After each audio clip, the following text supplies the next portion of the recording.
자, 오늘 말씀을 좀 보겠습니다. 우리 반석의 청년들은 독서, 책 읽는 것 많이 하십니까?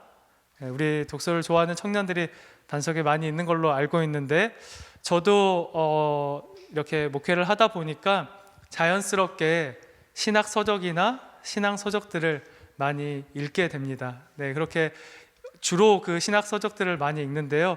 아주 가끔씩은 짬을 내어서 이렇게 일반 서적들도 이렇게 만나고 읽게 될 때가 있습니다.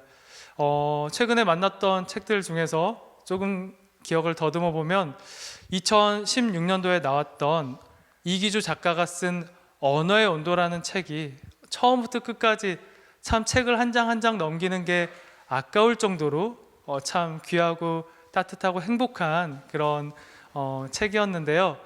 우리 청년들도 많이 읽어봤으리라 생각됩니다. 이 책이 2016년에 출판을 해서 나온 지 3년 만에 150만 부가 이렇게 인쇄가 되었고, 그 150만 부 기념하는 에디션 책 서문에 이렇게 기록되어 있습니다. 한번 제가 읽어드리겠습니다. 말과 글에는, 그리고 삶에는 나름의 따뜻함과 차가움이 있다. 우리의 말, 우리의 글, 우리의 삶에 나름의 온도가 있다. 너무너무 멋진 표현이라고 생각이 됐습니다. 저도 이렇게 이 작가처럼 참 따뜻하고 멋진 글을 쓰고 싶다, 말을 하고 싶다, 삶을 살고 싶다, 그런 생각이 들었습니다. 우리 청년 여러분, 우리가 이 봄 수련회 시간에 친구라는 단어를 가지고 수련회를 진행하고 있는데요. 친구라는 단어 어떻습니까? 이 친구라는 단어가 가지는 언어의 온도는 우리 청년들에게 어떻게 다가갑니까? 친구 하면 떠오르는 여러 가지 생각들이 있을 것입니다. 잠깐 떠올려 볼까요? 친구 하면 어떤 게 떠오른가요? 친구의 얼굴, 친구의 모습, 친구의 말투, 친구와 함께했던 시간들, 카페, 여행 장소, 아마 여러 가지 많은 것들이 떠오를 것이고, 그때 떠오를 때 마음 어떠십니까?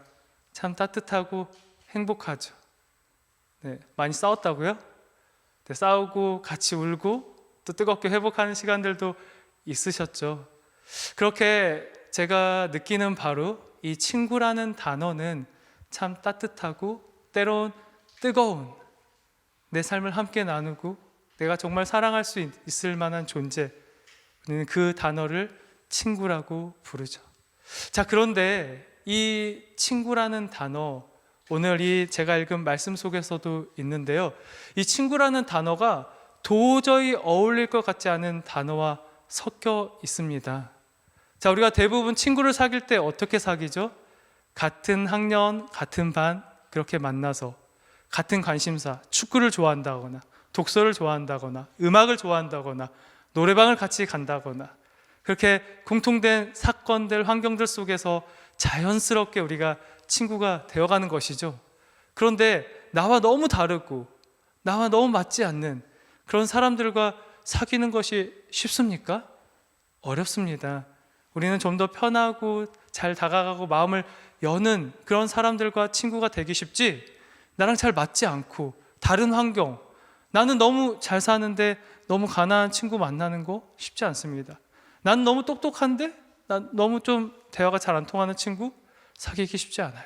자연스럽게 이렇게 무리가 나눠지게 되죠. 그런데 오늘 본문 속에도 정말 섞이기 힘든 두 단어가 나와 있습니다. 우리 말씀 15절을 한번 찾아보겠습니다. 오늘 읽었던 말씀 중에 15절 말씀인데요, 제가 읽어드릴게요. 이제부터는 너희를 종이라 하지 아니하리니 종은 주인이 하는 것을 알지 못함이라. 너희를 친구라 하였노니 내가 내 아버지께 들은 것을 다 너희에게 알게 하였음이라. 아멘. 자, 어떤 두 단어가 나옵니까? 바로 종이라는 단어와 친구라는 단어가 나옵니다. 절대로 섞일 수 없는 단어죠. 자, 근데 예수님께서 이렇게 얘기해요. 이제부터는 너희를 종이라 하지 아니하리니. 그러면 이제부터는이면 전에는, 이 전까지는 뭐였다는 거죠? 종이었다. 예수님이 부르시고 택하셔서 이렇게 예수님과 3년이나 함께했던 제자들, 먹고 마시고 자고 복음을 전했던 그 제자들을 향해서 너희가 전에는 종이었다. 자, 그런데요, 이거는 욕입니다. 이 유대 사회에서 당시에 종이라는 위치를 생각해 보면 그렇습니다. 종은요, 주인의 가제도구였어요. 부동산이었고요, 물건이었습니다. 열심히 쓰임 받다가 버려지는 것입니다. 아무리 열심히 일해도 칭찬해 주지 않습니다. 우리가 세탁기 열심히 돌아간다고 세탁기가 잘했다 하지 않죠. 우리가 볼펜, 제가 이걸 정말 오랫동안 썼는데 수명이 다하면 버려질 뿐입니다. 그렇죠? 종이란 단어는 그런 단어예요. 근데 예수님께서 방금 이제부터는 너희를 종이라 하지 않겠다. 전까지는 너희가 종이었다. 그렇게 버려질 만한 물건밖에 되지 않았다. 부동산이었고 가재도구였다. 얘기를 하시는 거예요. 자, 그러면 오늘 본문 속에서 종은 어떤 특징을 가지고 있는지, 예수님이 말씀하신 종은 어떤 모습인지를 지금부터 볼 텐데요. 한 4가지, 5가지를 살펴볼 겁니다. 빠르게 보겠습니다. 쭉 따라와 주시기 바랍니다. 자, 종의 특징 첫 번째 무엇인가? 15절에 종은 주인이 하는 것을 알지 못함이라. 자, 친구는 서로가 하는 것을 알게 됩니다. 서로의 마음을 알아요. 서로 이야기하면 대화가 통합니다. 그러나 친구가 아닌 관계에서는 그런 것이 형성될 수가 없죠. 특별히 이 종은 주인이 하는 것을 알지 못한다. 친구의 특징은 서로를 아는 것인데 예수님을 알지 못한다. 그게 종의 가장 큰 특징. 제자들이 그랬죠. 예수님을 제대로 알았습니까? 십자가의 죽음과 부활의 사건을 만나기 전까지 그들은 예수님을 오해했습니다. 왕이라고 알았고요, 로마를 뒤집을 줄 알았고요, 예수님께서 왕이 되면 자기는 최고의 신하가 될 줄 알았어요. 친구를 오해했고 잘 몰랐습니다. 자, 종의 두 번째 특징은요, 12절로 좀 올라가 보겠습니다. 내 계명은 곧 내가 너희를 사랑한 것 같이 너희도 서로 사랑하라 하는 이것이니라. 아멘. 자, 친구의 특징은 서로 사랑하는 건데요, 종은요, 서로 사랑하지 못합니다. 여러분들 어떠십니까? 여러분들 정말 참된 사랑, 참된 우정 겪고 있습니까? 종의 특징은요, 내가 먼저예요. 나를 사랑해야 되고, 내가 먼저 존중받아야 되고, 내가 먼저 인정받아야 되고, 내가 차별받지 않아야 되고, 그것이 종의 모습입니다. 친구는요, 배려해주고 사랑해주고 희생하고 베풀어줍니다. 그런데 종은 그러질 못해요. 자기중심적이죠. 그 모습, 서로 사랑하라 했는데 사랑하지 못하는 거. 제자들 어땠습니까? 서로 높아지려고 했죠. 다퉜죠. 예수님 오른편에 우편에 저를 앉혀주십시오. 서로 네가 뭔데 그런 그 자리에 올라가냐, 다투고 싸우고. 그게 제자들의 모습이었어요. 그래서 예수님께서 너희들은 종과 같다 말씀하시는 거죠. 자, 종의 또 세 번째 특징이 있습니다. 잘 따라오고 있나요? 제가 좀 빠르게 이야기하고 있습니다. 집중해서 11절을 보겠습니다. 11절 말씀 제가 읽어드릴게요.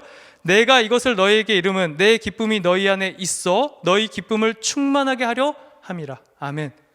자, 종의 세 번째 특징은 뭐냐면요, 기쁨을 충만하게 하려 함인데 기쁨이 충만하지 않다. 여기에 충만이라는 단어는요, 주유소에서 이렇게 딱 차를 타고 가가지고 내 주머니에 돈이 빵빵하게 있을 때 그 사장님에게 가득이요 말할 때 그 충만입니다. 가득. 자, 우리 기쁠 수 있습니다. 온라인 게임 하면서 기쁠 수 있어요. 음란한 거 보면서 기쁠 수 있습니다. 중독에 빠져서 기쁠 수 있고요, 공부 열심히 해서 좋은 학점을 맞아서 기쁠 수 있고, 좋은 직장에 다녀서 기쁠 수 있고, 좋은 관계를 맺어서 기쁠 수 있습니다. 그러나 충만할 수는 없습니다. 여러분 반드시 기억해야 됩니다. 예수님과 친구 되지 못하고 예수님의 자녀로 살아가지 못하는 모든 인생은 기쁠 수 있지만 충만할 수 없다. 여러분이 예수님을 떠나서 종된 인생을 살아간다면 절대로 여러분은 기쁨의 충만을 느끼지 못해요. 늘 결핍을 가지고 있습니다. 그래서 내가 가진 것이 많은데도 더 가져야 됩니다. 내가 많이 높이 올라져 있는데도 더 높이 올라가야 됩니다. 그래서 불행합니다. 관계가 깨지게 됩니다. 절대로 채울 수 없는 기쁨과 만족과 유익과 행복, 예수님 안에서만 가능한 것입니다. 그런데요, 종은요, 그럴 수가 없어요. 예수님 안에서만 너희 기쁨을 충만할 수 있다. 종의 특징은 기쁨의 충만을 경험하지 못한다. 자, 이어서 보겠습니다. 요한복음 15장 9절 말씀입니다. 이것도 제가 읽어드릴게요. 아버지께서 나를 사랑하신 것 같이 나도 너희를 사랑하였으니 나의 사랑 안에 거하라. 머물러 있어라. 떠나지 말아라. 이게 친구의 특징인데요, 같이 머물러 있는 거, 함께 하는 거, 이것이 친구입니다. 근데 이 관계로부터 깨어지면 친구가 아니죠. 네.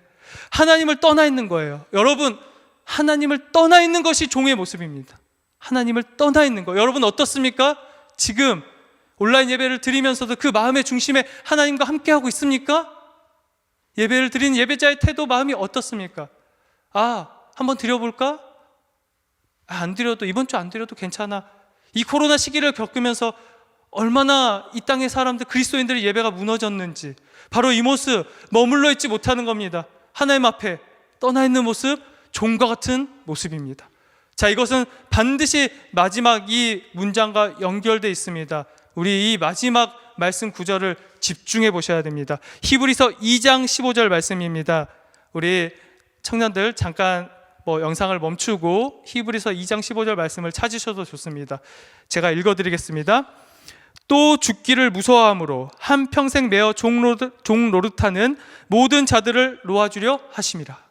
아멘. 자, 보십시오. 죽기를 무서워함으로 한평생 매어 종 노릇하는, 그게 종의 모습인데요. 죽음을 무서워한다. 죽기를 무서워한다. 내가 재수 이제 시작했는데 좋은 곳에, 내가 원하는 곳에 합격하지 못할까 봐 두렵고 떨린다. 내가 정말 몇 년간을 공무원 시험 준비했는데 이번엔 합격할 수 있을까? 내가 열심히 사업 계획해서 나아가는데 내가 만든 것들 인정받을 수 있을까? 내가 직장을 다니고 있는데 내가 성과를 낼 수 있을까? 내 이 다음은 어떻게 될까? 진급할 수 있을까? 죽기를 무서워함으로 내가 인간관계 속에서 건강한 인간관계 맺어갈 수 있을까?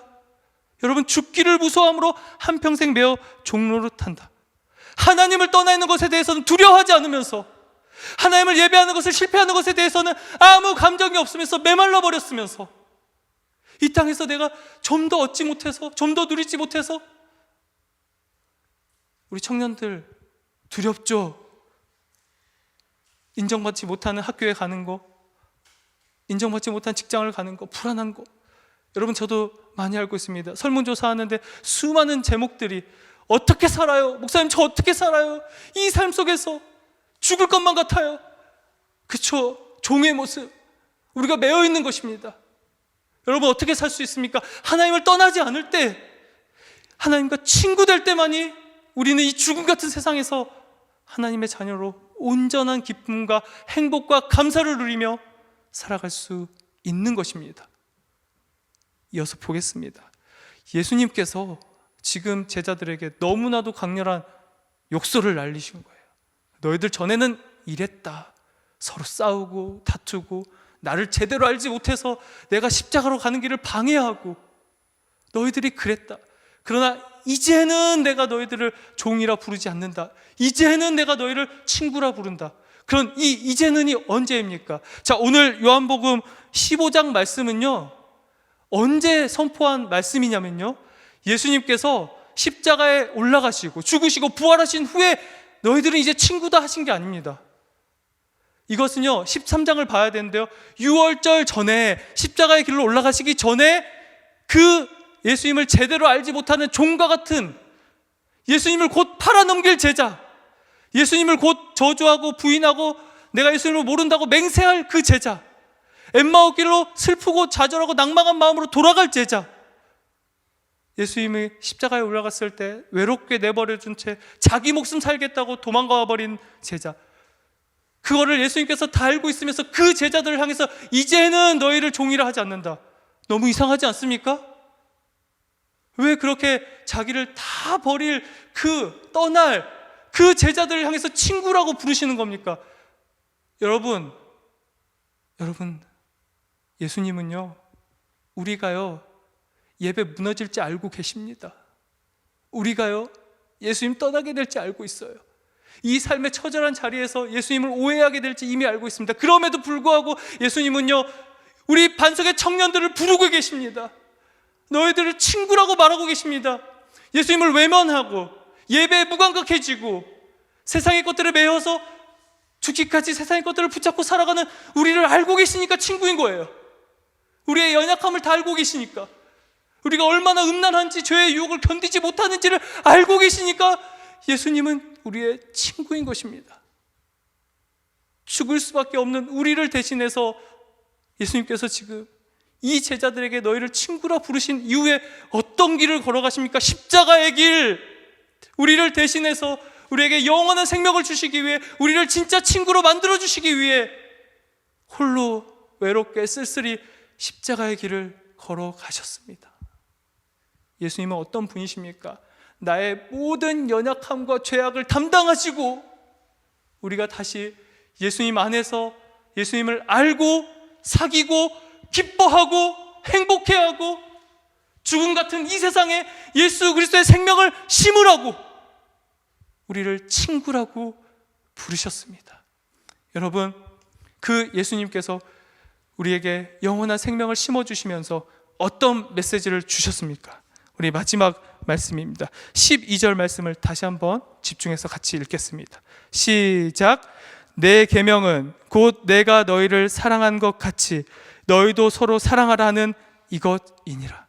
예수님께서 왜 우리를 위해서 그 십자가의 길을 겪으셨는가?